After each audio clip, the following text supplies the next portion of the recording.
Virginia smoke. OVS, Old Virginia smoke. OVS, Old Virginia smoke. OVS, Old Virginia smoke.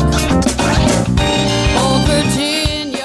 My name is Luke Darnell, Pitmaster of Old Virginia Smoke Barbecue, and I'm here to tell you about my new online class available at barbecuechamps.com. This is a 100% tell-all competition barbecue class from yours truly, available online. It is a masterclass with 34 high-definition tell-all online competition barbecue videos that can be watched anytime, and they do not expire. They are packed full of pro tips, techniques, and recipes that will show you how to take your barbecue to the next level. These 34 barbecue cooking videos total 7 hours and will show you everything that you need to take your competition cooking to a level that you never thought was possible. We've already heard from several teams that have bought our classes and have already seen success and gotten their first calls. So this is something that brings me a lot of joy in sharing my knowledge and seeing people be successful with it. So are you ready to take your competition and backyard cooking to the next level? What are you waiting for? Just go ahead and go to barbecuechamps.com and find Luke Darnell, Old Virginia Smoke. We hope you learn a lot and enjoy these videos and have as much fun cooking these recipes as we had making them.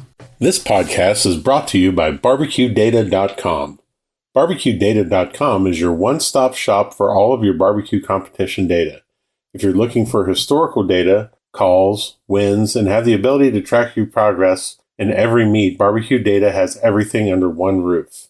It's a great way not only to track yourself in the standings, but also to track how you improve your scores from year to year. This week, I've actually taken a step further, and we're able to see what recipes were working in the past 3 years. Pretty cool when you have access to that kind of data. Listeners of this podcast can receive 20% off of a new subscription to barbecuedata.com with the code PITPOD, all capital letters PITPOD, one word. Use data to score better. Track your competition barbecue progress on barbecuedata.com.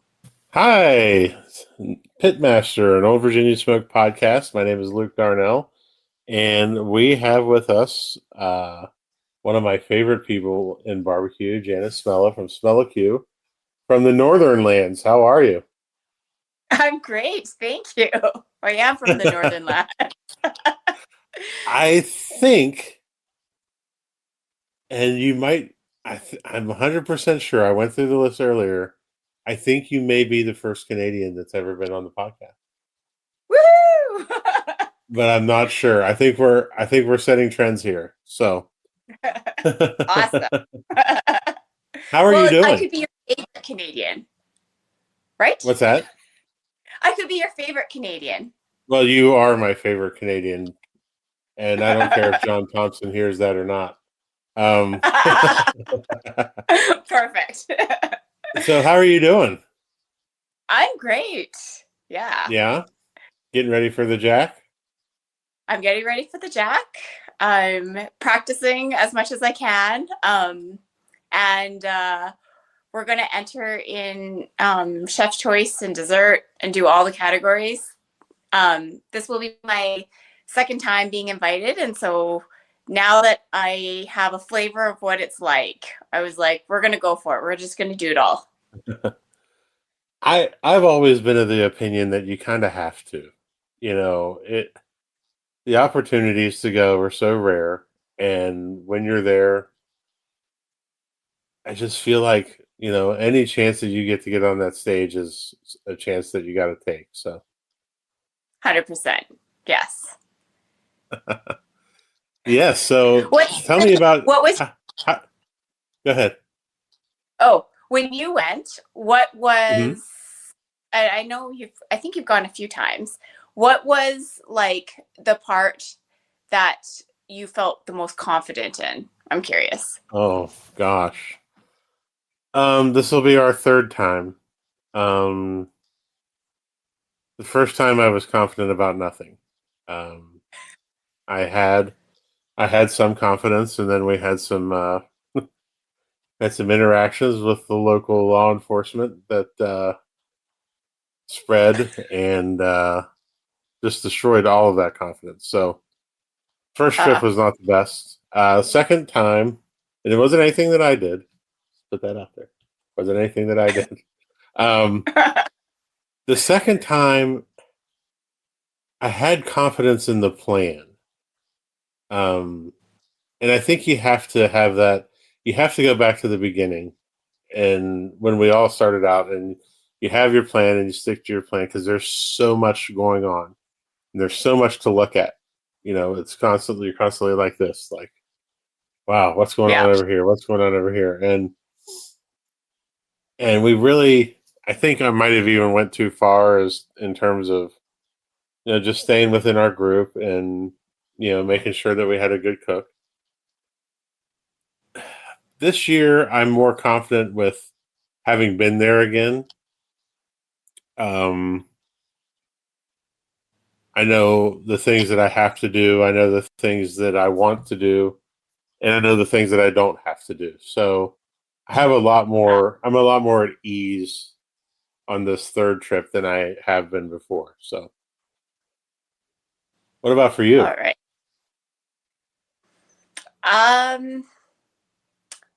I think I don't know if there's one area that I'm more confident in, but because we've gone before and we helped out another team before as well, so like theoretically it's my third time in, I guess. I feel Okay. like it's a comfort level of like not being distracted by all of the things to see and do and participate in. It's just like I think like it's more of like being able to, I hope, like cherish the moment and like just experience it for what it is. Yes, and that's the advice that I give to all the people that are going for the first time is don't worry about your cook. You know, Yeah. take in the experience, do all of the things, and really just enjoy yourself because you never know when you'll get to go back. I mean, and I think that's an important part. Yes, definitely. Yep. It took us. We were in the draw for 8 years before we heard our name get called. So, um, Ah, yeah. So I never take it for granted. I'm all the way in. I'm cooking all the same stuff you're cooking. Um, yep. much to the chagrin of my wife and the others that are going with us. They're like, "Why are we doing this?" I'm like, "Because have to." Yes. Yeah. Yeah. It's been 6 years since we were invited last. So it was like when we got drawn, I was like, I was like in total shock because to be honest, I was like, I give up. But yeah, it's just like just enjoying the moment. That's awesome. So you've been on a little bit of a heater this year.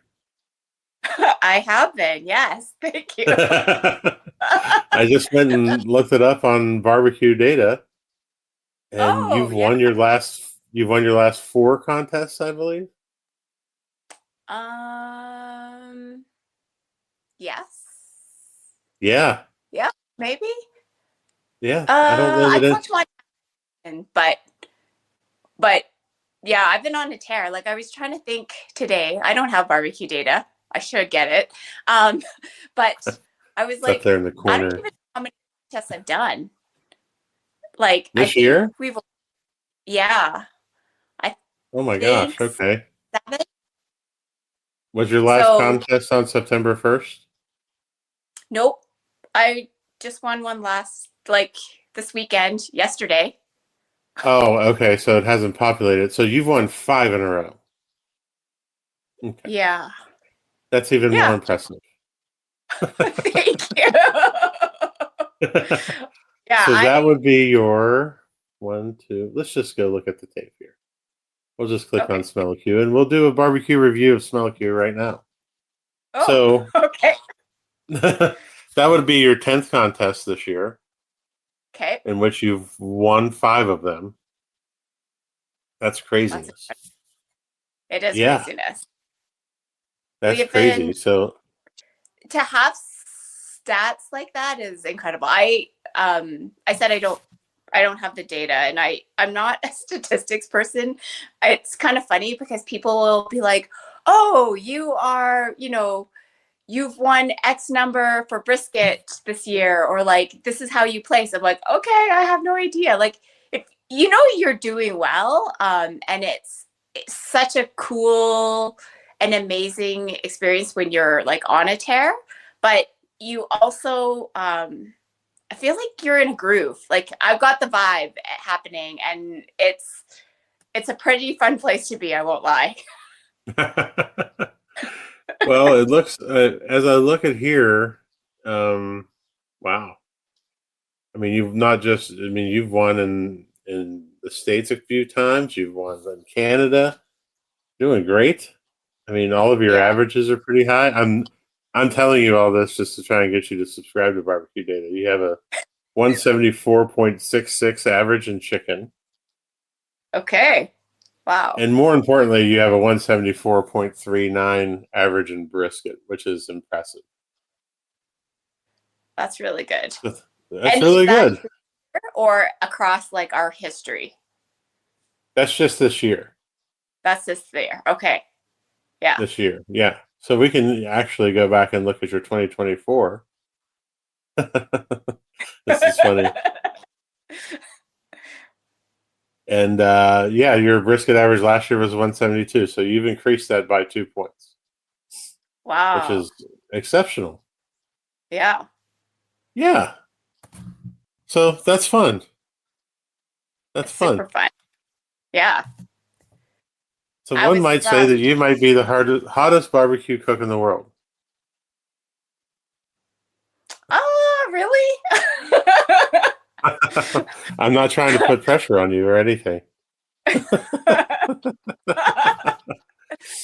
kind of something I know, like, so yesterday we were at a contest, which has obviously not registered yet. Um, and I drove back and I was like, wow, it kind of sank in because I was like, we have what's called the Alberta Cup in our province. And that's required is that you basically participate. It's like a thing to get teams to come out.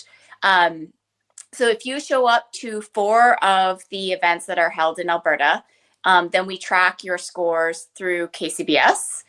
We should be tracking it through barbecue data. So noted, I will mention that to the board that collects all the information. But I think that I was like, wow, I was like, so I know that I've won 4 contests in Alberta. And I was like, wow, I think I'm on track. Like, the great thing is that we won Alberta Cup last year. And I was like, I like, without having to do much, I was like, I know that like we basically have won Alberta Cup this year. And it's not to like flex or anything, but I was like, it puts it in perspective of like, I was like, this was supposed to like encourage teams to come out. And I think like a lot of Alberta teams have grown. They've come out. There's been more growth in the barbecue world in our province, which is fantastic. And then I was like, so what now? Because like, if I'm a team in Alberta, I was like, I wouldn't want to be at a contest that Smella Que showing up again. And so I was like, okay, this is going to put this in a different perspective for next year for sure. It does, but also like people want that competition and they want the challenge. I think, and I think that I don't think that you'll see too much from that because I mean you're a tremendous ambassador for barbecue, you're a tremendous ambassador for Canadian barbecue, and I think that you're just going to continue to see more people start to cook, and I think that's a great thing. That's good. Yeah. I'm trying to figure out what this means or doesn't mean, but it was just like something like that dawned on me as I was driving. I was like, what I do hope is that it encourages people to come out and like be good to each other and have a good time. Yeah. So you guys started in 2014. Does that sound about right? That's right. Yes. Yep, that was right around the time that we started. I think a year after us. And if Ah, I recall, you guys were two of the first people we met, I believe, at the World Food Championships. Is that accurate? I feel like that's accurate. Yes. Yep. I've always trying to remember where I first met people, and I think that's where I met you guys. I think we met you there, but I also think we met you at Tuffy's class. That's right. Yeah. Because That's I right. remember very distinctly Tuffy, he was cooking on a Jambo, of course, and he put his chicken in to the microwave shelf and he brought it That's out and right. it had colored up. And I very distinctly remember, I think you were sitting like, we might have been sitting next to each other. And you had said, well, that works for Tuffy, but that sure doesn't happen on my cooker. Like the color that Tuffy was able to get on his chicken, I was like, yeah, that definitely does not happen on our cooker. And we were cooking on a Pitmaker Vault back then. I'm not sure what you started on. I feel like you were on something similar. I was on a backwoods and then a Humphreys. Ah, okay, yes, so Yeah. similar. So it's Sure. pretty similar, yeah. Yeah, Yeah. yeah.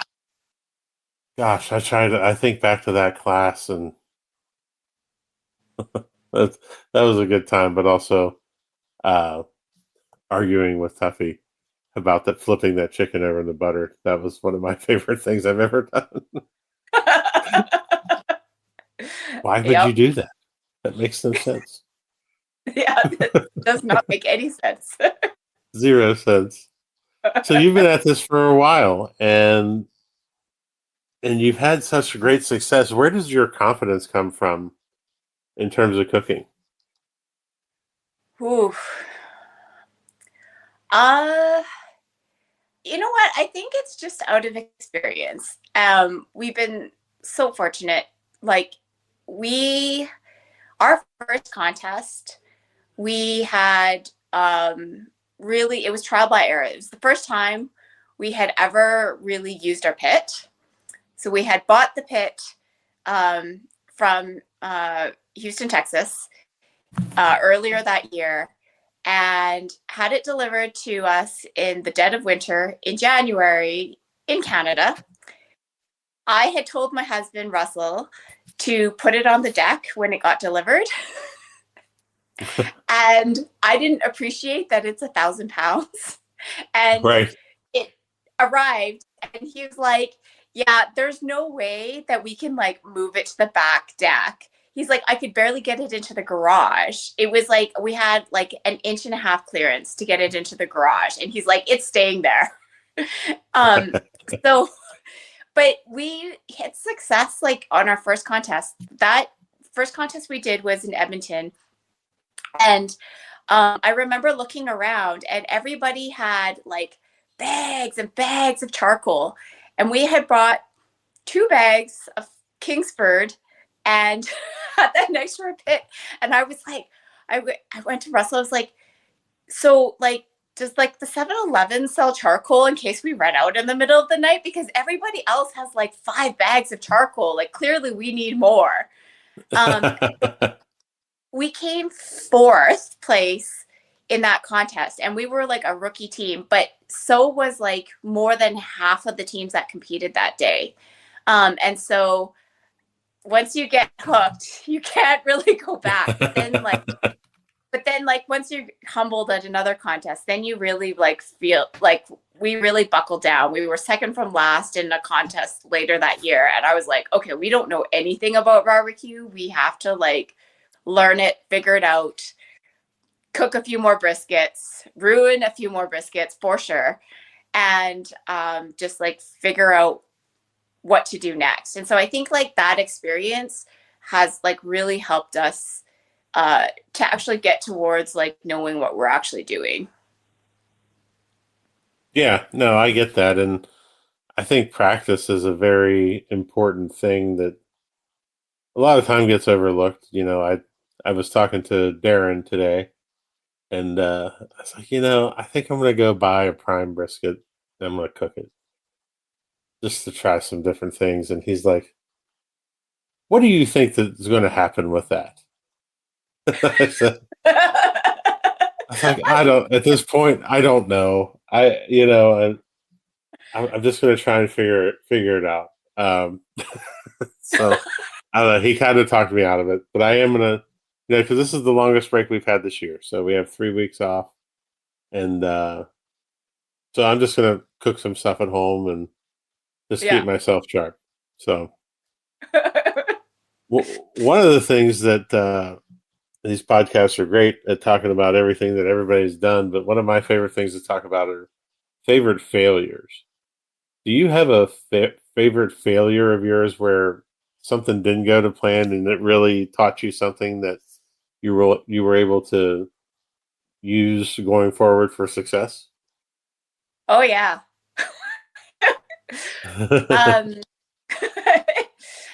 so I think there's two things. So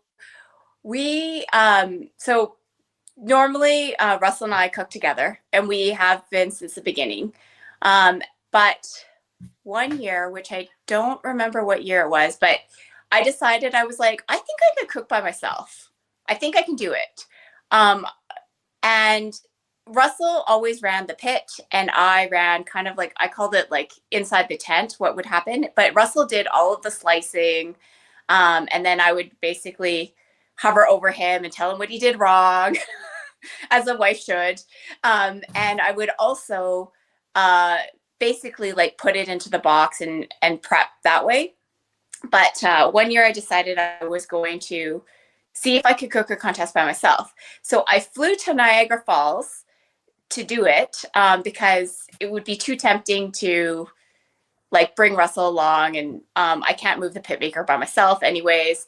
So I flew to Niagara Falls. I borrowed somebody's ugly drums, and I watched National Barbecue League. um, Before it was National Barbecue League, I can't remember what they called it back then, but they had it on YouTube. And I was watching how to cook on a drum um, for brisket. But for brisket, ribs, actually the whole thing, like I didn't know what I was doing. I showed up with meat and a cooler and a box of supplies. And I didn't realize how important it was to move your meat on a drum, because I'm so used to having like indirect heat on the cooker.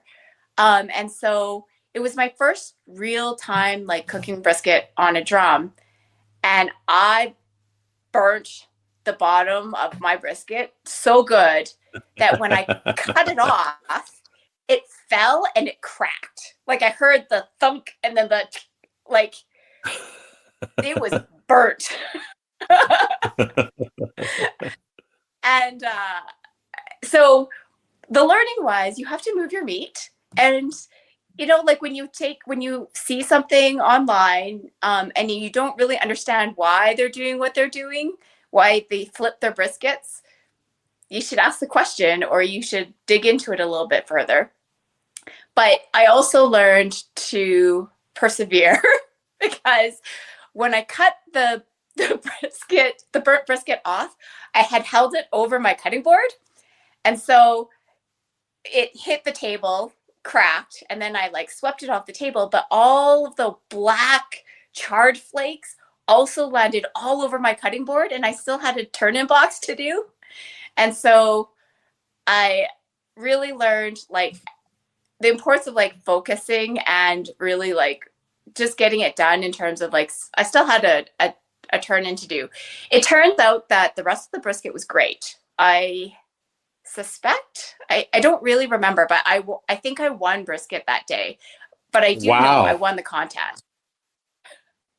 that's great. So yeah, it was more of a mental thing of like, don't give up and don't throw in the towel just because your brisket's burned. The rest of it could be just fine. That's great though. But you hit on a key tenet of drum cooking, which is never give up on a piece of meat. Yes. I mean, Yep. you just, that's a Tim Shear. There's always time. There's always time. A half an hour on a drum is an eternity. If you have Yeah. something that's a little tight or whatever, you run that guy at 400 and yeah, just let it go. Yep. Don't give up. Never give up. Also, So don't put in when the you, bird. yes, don't put in the bird part. I think everybody that started on a drum has done that though. Yeah. I don't know. I feel like people don't believe it. You're like, why would they do that? Why would they flip their brisket over? Yeah, I mean, I guess when's the first time that I did it? I know that I had crust, but I think it was because I didn't put enough liquid in the wrap, and it ended Yeah. up getting charred. So I switched to drums this year. Um, we're all on gateways, and Oh, yeah, it's a lot of fun. But each cook, we learn something new. So it's really been a good team effort between me and Kim, and we're really trying hard to figure it all out. yeah. But it's good. That's a big step. What I'm curious, like why the delay? Because like you've been on National Barbecue League for a while and everybody's doing it. What made you hold out until now? I'm curious. I loved cooking on the Jambo. Um, Uh that was a big deal to me. There were a lot of people that told me I didn't have the patience to cook on a Jambo. They didn't. Those people that said that stuff didn't really understand what cooking on that type of cooker was like, and how it's actually pretty easy, and it's it's not hard. It's an easy process if you learn the right way. And we were doing well with it, and I think I just got kind of bored. But at the same time, I started paying attention more to results and who's winning what and where, and I was getting killed out here on the East Coast by cans. So uh I figured, why not join them? yeah. That's what I Makes did. sense. So yeah, when you Yeah. feel overwhelmed or unfocused at a contest, what do you do to get yourself back in that zone? Oh. That was this weekend. Cuz I cooked solo this weekend. Um and I did it with like I did it because I wanted to support the organizers. Um, and in the back of my mind, I was like, oh, this will be like just like good practice to do something on my own. But I think that like I basically get fatigued by pork. Like I'm just like, oh my gosh, a whole box to prep. Plus, like brisket, I said before that Russell like typically does all the slicing and his slices are like straight and they're 3/8 of an inch. You don't even need a ruler. Um, and I hate slicing and I feel like my slices are crooked and he's always like too thick, too thick. And I'm like, oh, and I'm like, I'm letting the meat tell me what to do. And he's just like, that's BS, just kind of thinner. um, so I think that like the thing I do most is I actually talk to myself. I like have to coach myself. Like I take a deep breath. I get shaky. I like you feel overwhelmed and I just basically take a step back. I breathe and then I'm like, you got this. Like you can do this. And on the drive up, I was listening to an audiobook called The Big Leap and it's about basically how people are like their own worst enemy in terms of like stepping into like really achieving what it is that they're going to do. And it's a bit foo-foo, but I do think that sometimes like you get into your own head and so like I was like I don't know if I believed myself, but I was like, you can win this. Like you can do it. And the only way to do it really is like you just gotta like do it. Stop thinking about it and just like perform. That's right. That's right. That's great advice. Yeah. Hopefully everyone was paying attention to that. What what's the most surprising thing that's come out of barbecue for you? Oh, that's a good one. Um, I feel like it's taught me to be, I think it's taught me like how, well, I don't know. There's so many things. Like I feel like barbecue has gifted us a million things. It's like given us this really great place for our kids to grow up. It's been a safe environment. We'd show up at a contest. We'd barely like be in park, and the kids would jump out of the car, run out and see their friends, and we wouldn't see them until they got hungry or hurt or like no one got in trouble that I know of. Like it was very like old school fun in terms of like it was a great environment and the kids are like now like well socialized. They can talk to people of all ages.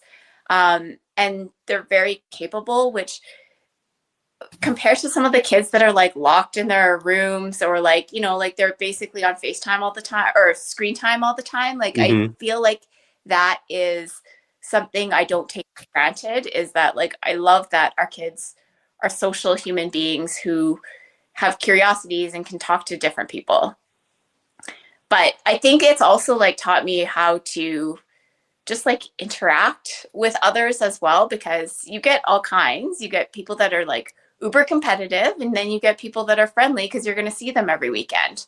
So um, I'm not as competitive. Like, I mean, I want to win, but like I don't outwardly express it the way that some do. And I think that like barbecues like taught me how to like manage that a little bit better. Oh, that's good. That's a great answer. What let's switch gears here. Let's talk about gear. We've already talked about cookers a little bit. Do you have a Okay. purchase of $100 or less that has significantly impacted your barbecue game?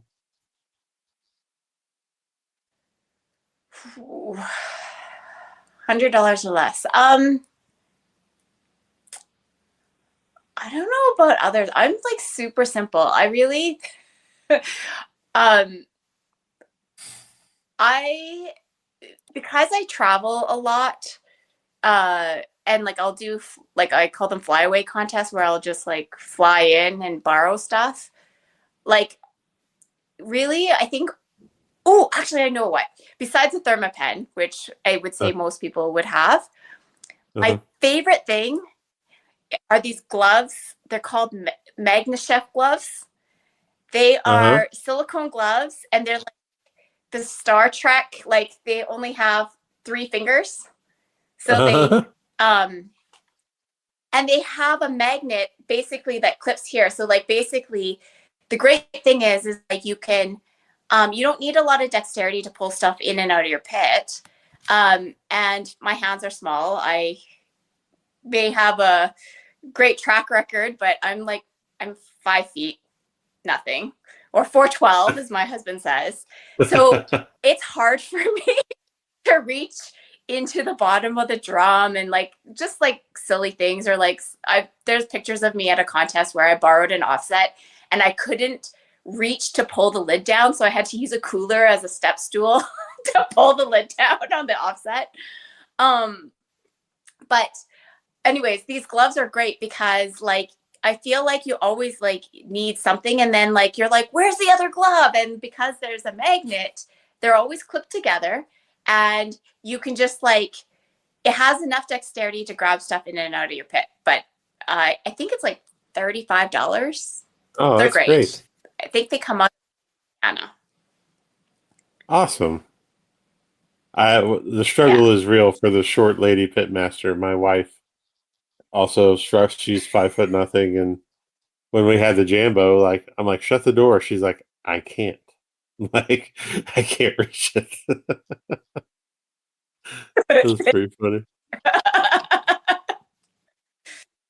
What Yes, the struggle is real. the struggle is real. What habits rituals, routines have you established during competitions? Are you superstitious at all? Oh, yes. I don't, I'm not super, like the one thing that I guess I am superstitious of is like, we don't have any merch. We don't have any stickers. When we first started, we had shirts. But I don't even know where mine is. So like if I had like my superstition is like I basically don't wear any like barbecue like logos, like whether that's myself or anybody else. I just like whatever. Like I just like prefer Plain not to clothes. go as anyone. Yeah. So like there's Huh. been times when people are like, who is I can hear them. They're like, who is that? That's like my best moment. I like love to be understated. That's great. That's great. The brandless pitmaster. That might be the title of this one. That's funny. Any other any Yeah. other any other superstitions or anything that you guys do? I don't think so. No, I don't think so. It's Do just you guys like listen? just cooking. Do you listen to do you listen to music? Uh not not specifically. Like I was listening to a podcast this Wow. contest. Um so I don't have like anything in particular. I just like whatever it is that I'm feeling then or not feeling. I just I just cook. That's Think awesome. less, more. That that might be your billboard question. I don't know. What what was the biggest turning point in your life as a pitmaster? uh, Actually, going back to that first year of being humbled, of like really, uh, I think there's a few things of like, a, I think it's good to be humbled because it's not always going to go your way. Um, but also like I really love like food science, if you will. So I love understanding why you need to do something, why you shouldn't do something, what, when does collagen turn into gelatin? Like why does your meat tenderize? And so that after that contest of like coming second from last, I really buckled down and I was like, okay, like whatever I thought I knew about barbecue, and it's like barbecue is like not really a Canadian cultural thing. Um, I like, and that this was like the infancy of like YouTube and like Barbecue Pitmasters, the TV show. Like that's when I really dug in and I was like, I want to know why things happen the way they are. Like, what are we doing wrong, or what do you need to do? And like the whole question about like phosphates was a really big deal for me because I was like, I'm not going to inject phosphates into my barbecue. And so like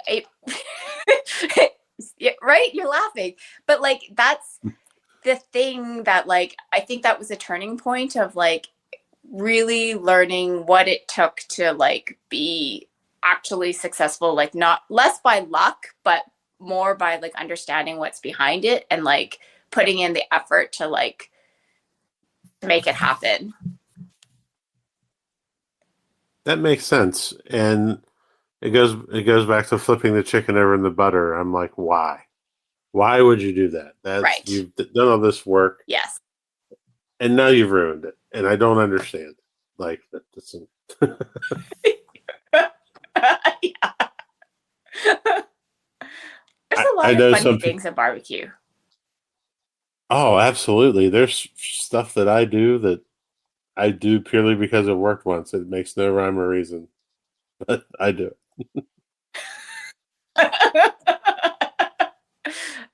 Okay, so it. what funny thing do you do then? I feel like this is like your routine or superstition. Oh gosh. Well, it's changed over the years. When I was cooking on backwoods, one time we cooked at I'd had a few drinks Friday night, and I was setting the barbecue guru, and instead of getting to 235, I got to 234. And I wasn't paying attention, and whatever, it's 1 degree, who cares? Well, we won brisket that next day. So the rest of the time we cooked at 234 on backwoods because that was the number, and everyone always asked, and I'm like, because I messed up once, but now it has to be that. Right. That works. Yeah, yeah. I mean, but I knew this was going to happen because we hadn't talked in a while, and we sat there and gabbed at each other for 15 minutes. We've already been 40 minutes in, and I haven't even got to the rapid fire questions. Oh, okay. So we're going to do that. What do Okay. you see about barbecue on social media that upsets or bothers you? This one's a little bit more personal. I think when people are like overly competitive, I think that like I feel like they're doing it for the wrong reason. And that's just a personal choice for me. I do it because it's fun and because it's like family and because I enjoy the people I'm around. But when people are doing it just to win, that bothers me. Yeah, that makes sense. Do you have any favorite pre, during, or post competition meals? Oh, yes. After every comp, I go get ice cream. That's the thing. You and Kim are going to get along perfectly. That's also her thing. She loves ice cream after turn-ins. Do you Yes. have a favorite? Do you have a favorite present that you like to give to people? Hmm. No? No. I'm going to say no. I try to carry so little stuff. Their present is me. That's my favorite present. me It's being there. definitely not smell. It's definitely not Smella Que merchandise. I know. The brandless team. Who are Right. they? All right. Last question. If you could have a gigantic billboard anywhere with anything on it, getting a message out to millions or billions, what would it say and why? It would say just cook more. I like it's not, and it's not just like a barbecue thing. It's like I think that like society has gotten away from like the great thing of like knowing how to cook. And so I think it's like a life skill, and B, it's like good to know what you're putting into your bodies. So just cook more. That's great. That is great advice, and I like that. Too many times we get wrapped up in going to restaurants and eating out and DoorDash and all that crap, and sometimes you just have to make dinner and make it interesting. Yep. Totally. Well, Janice, thank you for being on. Please tell everybody how they can find you. All right. I'm on Facebook under Janice Smella Que. I'm also under Instagram as Janice_Smella Que. And I have a website that I built when I was bored during COVID. And so you'll see some really interesting recipes, but it's smellaque.com, and Q is QUE. There you go, folks. Well, Janice, I look forward to seeing you here in a few weeks down in Tennessee. That sounds awesome. Looking forward to seeing you too. Thanks for having me.